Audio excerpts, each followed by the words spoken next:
La mayoría de jugadores llegan a un punto de estancamiento, siguen jugando, resolviendo problemas, viendo videos, pero su rating apenas se mueve. Y en este video quiero mostrarte cómo duplicar tu fuerza usando una versión simplificada del método de Garry Kasparov. Pensemos en esto de manera general. Al principio, cuando comenzaste a aprender ajedrez, ¿cómo intentabas ganar? Al principio tal vez optabas por el enfoque más directo, intentabas hacerle siempre el mate pastor a tu oponente, pero eso muy pronto deja de funcionar. Y entonces, ¿ahí qué? Entonces empezamos a ver los peones de nuestro oponente y sus piezas también e intentamos atacarlos. Tu oponente pretende hacer lo mismo y cuando tu pieza o peón es atacado intenta salvarlo, ¿cierto? Tu oponente intenta atacarlo otra vez y entonces una vez más ves que bien, este peón está en el aire, necesito cambiarlo o moverlo, defenderlo, necesito salvarlo y durante un tiempo te enfocas solamente en eso, cómo ataco las piezas de mi oponente o su rey y cómo evito regalar las mías, ¿sí? Y durante un tiempo esa es la estrategia. Cuando tienes 600 de rating, en eso consiste todo. Pero después, cuando tu oponente deja de cometer errores graves, este enfoque tan directo deja de funcionar y entonces te quedas con una gran duda. ¿Ahora qué hacer? Hay muchos movimientos que puedo jugar, pero no estoy seguro de cuál es bueno, cuál es mejor y por qué. Y a propósito, en esta posición, ¿cómo jugarías con blancas? ¿Puedes pensarlo? Y ahora quiero mostrarte el método de Kasparov. Esta es la forma como él elegía sus jugadas y evaluaba posiciones. En este método hay 4 factores fundamentales. Por cierto, una pequeña aclaración. Te daré una versión simplificada de su método, que creo que es más accesible y más práctica, ¿sí? Estos son los 4 elementos. El primero es efectivamente el material. Tu objetivo es atacar los peones y piezas de tu oponente, eso está muy claro. El segundo es efectivamente la seguridad del rey. Tu objetivo es atacar al rey de tu oponente, eso también está claro. Pero para la mayoría de los jugadores todo termina ahí. Pues bien, en su método en realidad hay 4 componentes fundamentales. Y por eso te dije que literalmente nuestro objetivo para hoy es duplicar tu fuerza, porque en lugar de conocer solo 2 factores vas a conocer los 4. Y el tercero es el tiempo. Esto es algo intangible, más difícil de comprender y por eso la mayoría de jugadores no piensan para nada en ello. En esta posición la mayoría de jugadores probablemente solo desarrollarían sus piezas de una forma u otra, otros quizá procurarían fortalecer su centro, pero solo el 10% de los jugadores juega aquí peón E6, porque entienden este concepto del tiempo. Y por cierto, el rating promedio de tales jugadores es aproximadamente 2050. Así puedes ver fácilmente que comprender estos conceptos puede llevarte a ese grupo avanzado de jugadores de ajedrez. ¿Y qué es el tiempo? Significa que buscas desarrollar tus piezas más rápido para lanzar tus ataques más rápido. Y nuevamente suena como algo un poco vago, pero piensa en alguien como Murphy. Básicamente él comprendía este concepto de que puedes sacrificar algo de material para acelerar tu desarrollo, acelerar tu ataque y literalmente arrasó con todo el mundo. Más tarde, Tal también lo hizo de manera extraordinaria y Kasparov también lo usaba en sus partidas. Así, aquí las blancas están sacrificando un peón sin una razón evidente, pero la razón es el tiempo, porque ahora con estos peones doblados se dificulta para las negras desarrollarse. Como ves, este alfil no puede salir, le llevará más tiempo, este otro alfil tampoco puede salir, también necesitará más tiempo, y si este alfil no puede salir, les llevará más tiempo enrocarse. En general, las blancas simplemente buscan ralentizar el desarrollo de las negras y ahora se puede jugar alfil de 3. El desarrollo blanco es muy sencillo y si las negras no tienen cuidado, si juegan cualquier cosa, digamos algo así, con la idea de doblar sus peones, perderán la partida inmediatamente con dama h5, seguido del sacrificio de dama, rematando la partida de forma brillante. Y tenemos otra partida que ilustra el mismo concepto de forma brillante. Era el turno de las blancas y aquí el alfil en b5 está atacado. ¿Qué jugarías en tal caso? La mayoría de jugadores probablemente capturarían d7 sin pensar demasiado, pero ahora que conoces el concepto del tiempo también entiendes por qué no es la mejor opción para las blancas. Piensa en esto, las blancas harían varios movimientos con su alfil para no conseguir nada, finalmente cambiarlo y ayudar a las negras a desarrollar una de sus piezas, ya sea el caballo o la dama. No es un buen uso del tiempo.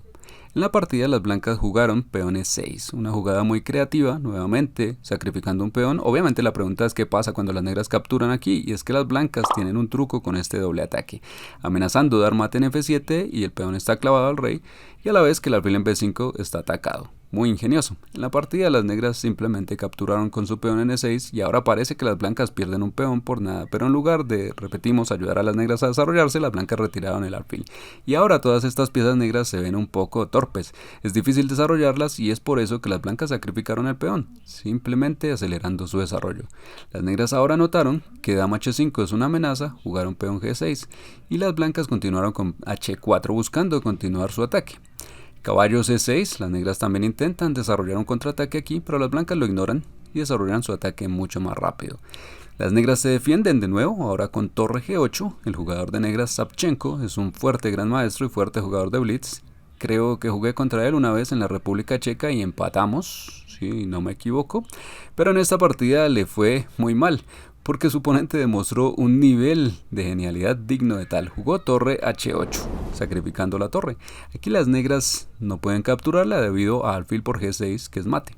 Es una desviación. En su lugar las negras jugaron rey F7 intentando consolidar, pero ahora dama F3, jaque, el rey viene aquí y parece que está ahora más o menos a salvo, pero las blancas simplemente sacrifican la torre una vez más, la mueven a H7 y las negras la capturan y ¿esto qué fue? Es que sigue dama H5, otra jugada paradójica, donde uno podría pensar que acaso no pueden capturarla, pero no, el rey empieza a sonrojarse porque el peón está clavado y la jugada es ilegal. Eso significa que el rey tiene que moverse, pero entonces sigue dama por G6, la dama está protegida y esto termina en jaque mate. Y observa que durante todo este ataque las negras nunca tuvieron tiempo de utilizar todas las piezas que tienen. Esas piezas estaban por ahí, pero nunca llegaron a estar realmente activas y tampoco ayudaron al rey. Y otra idea de Kasparov es que estos cuatro factores son intercambiables. Puedes ceder en uno de ellos para ganar algo en otro.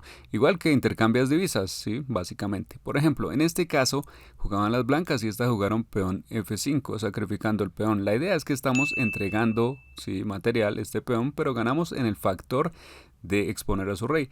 Así la seguridad de ese rey queda comprometida y según Garry eso es perfecto.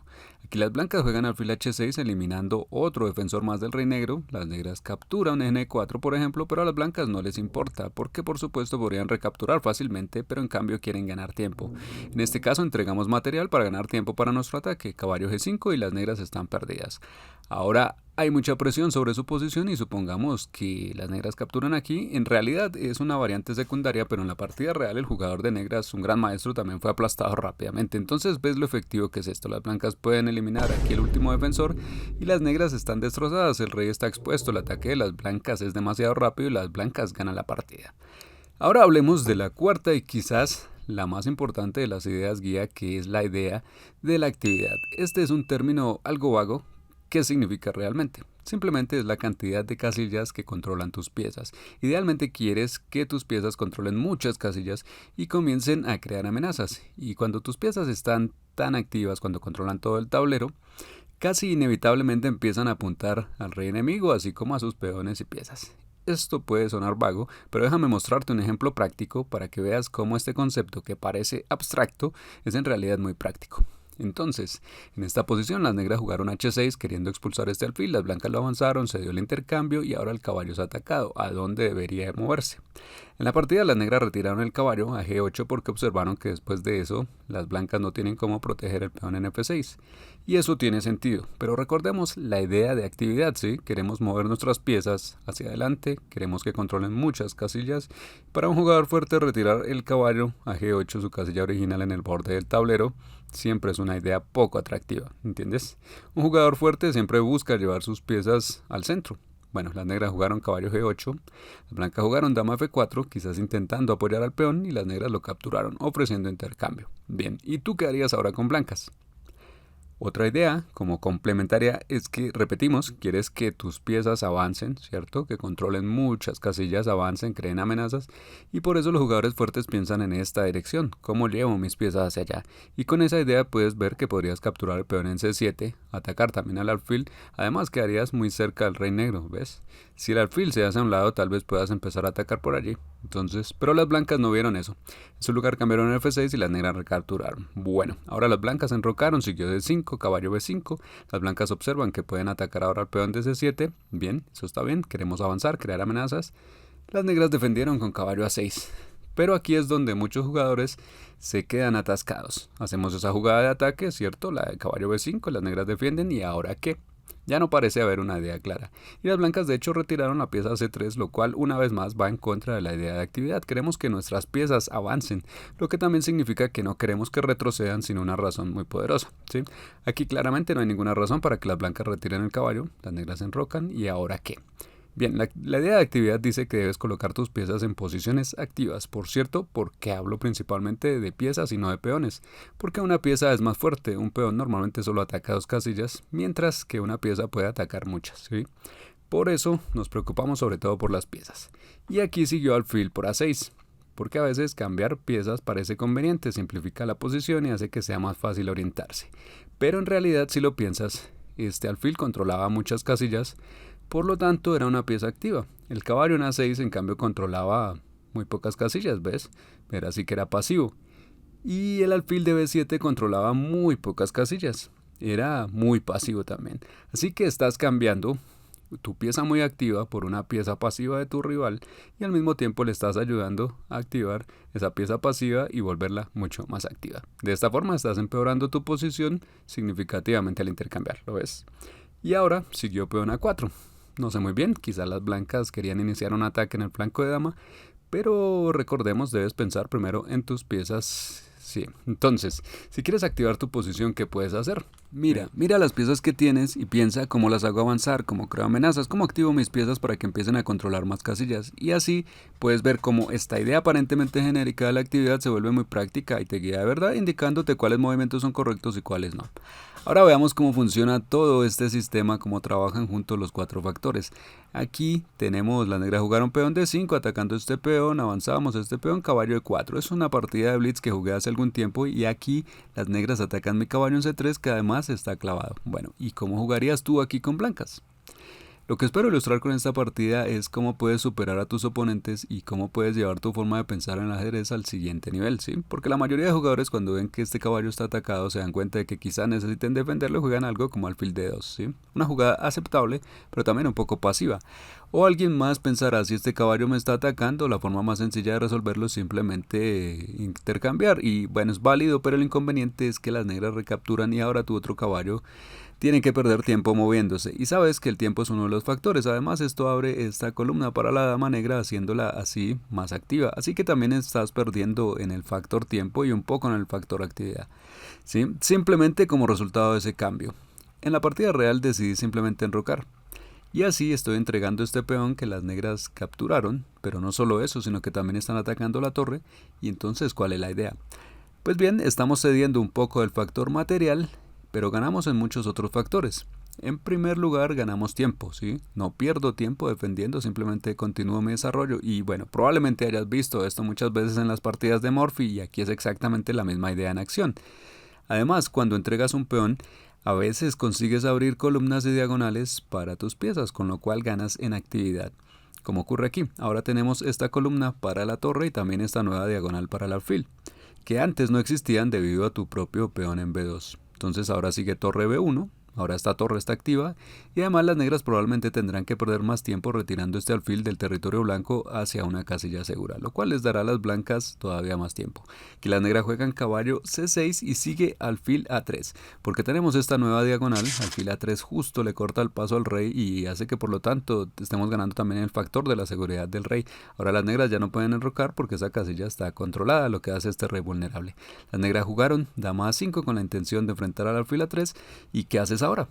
De nuevo, a veces cuando atacan nuestras piezas pensamos en cómo protegerlas, pero sabes que una de las ideas complementarias de la actividad dice que debes avanzar, ir adelante, ¿cierto? Ese es el objetivo principal, quieres avanzar y controlar más casillas. Así que cuando una pieza está bajo ataque, debes considerar moverla hacia adelante. Desde aquí literalmente controla tantas casillas, tanto en la posición del rival como en general, que se convierte en un monstruo de pieza. Es muy difícil para las negras lidiar con este alfil allí, y siguen sin poder enrocar. Ahora juegan alfil B4 ofreciendo el cambio de alfiles, y ¿tú qué harías?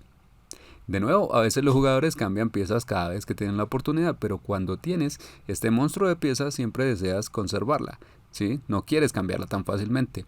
Además el alfil ya está defendido, ¿sí? Así que tampoco hay que reaccionar exageradamente. Y en la partida sacrifiqué la torre simplemente porque el alfil es tan bueno en esta posición que no quería entregarlo. Creo que en este caso es más fuerte que una torre.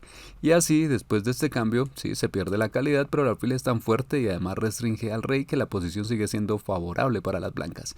Bueno, ahora las negras potencialmente le apuntan a este otro alfil, y ¿qué hacemos al respecto?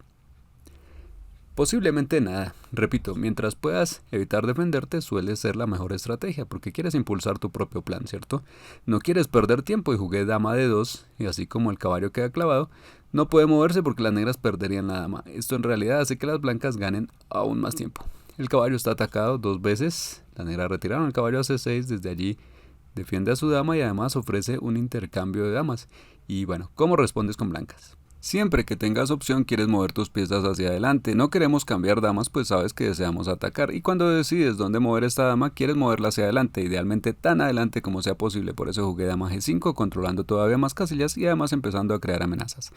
El peón avanza y ahora sigue dama F6, la misma idea. Seguimos llevando las piezas más adelante, seguimos creando amenazas. Torre F8, curiosamente parece que quisieran tentar a las blancas a entregar esa pieza tan poderosa, pero el alfil es tan bueno que claramente es más fuerte que esa torre, ¿cierto? Normalmente nos enseñan que una torre vale 5 peones y un alfil, bueno, 3 peones, pero en este caso este alfil es claramente mucho más activo que la torre, entonces controla muchas más casillas en comparación con esa torre que apenas controla un par de casillas y escasamente se mueve. Entonces, ¿qué haces ahora? De nuevo, piensas en la actividad de tus piezas, que todas controlen la mayor cantidad de casillas posibles. Se juega torre C1. La única pieza que no estaba haciendo mucho ahora se coloca en columna abierta y las blancas están amenazando con capturar en C6, eliminar al defensor del rey negro y luego jugar dama E7 jaque mate.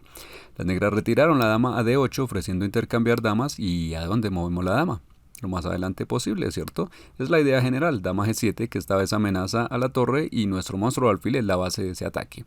¿Qué pueden hacer las negras? Caballo E7 y ahora ¿qué haces? La misma idea, avanzar, crear amenazas y hacer que tus piezas sean más activas. La dama ya está activa, el alfil está activo, la torre también. Ahora el caballo salta adelante a G5 amenazando caballo por H7 y en el siguiente turno las negras abandonaron porque ahora la torre está atacada y caballo F6 es una amenaza. Las negras no tienen defensa. Por ejemplo, si la torre viene aquí para enfrentarse a la dama, tenemos caballo F6 que es jaque y además un ataque doble y luego en la siguiente jugada las blancas pueden capturar aquí, aquí o quizá simplemente aquí y el jaque mate llegará muy pronto. Y creo que la principal conclusión es que los jugadores fuertes, los más fuertes, no son necesariamente más talentosos ni saben más cosas del ajedrez en términos generales, sino que tienen una comprensión más clara de qué hacer, lo que les guía y les ayuda a encontrar las jugadas correctas con facilidad. Si quieres mi ayuda para entrenar esta forma de pensar, dejaré un enlace abajo a mi curso 3 pasos a 2000 de Elo, que es todo un conjunto de ideas especiales y prácticas seleccionadas y además verás cómo pienso yo cuando juego para que te sea fácil seguir el proceso. El enlace está abajo por si te interesa y también puede que te guste ver este otro video donde te muestro 10 consejos de Carlsen sobre cómo dominar a tus oponentes.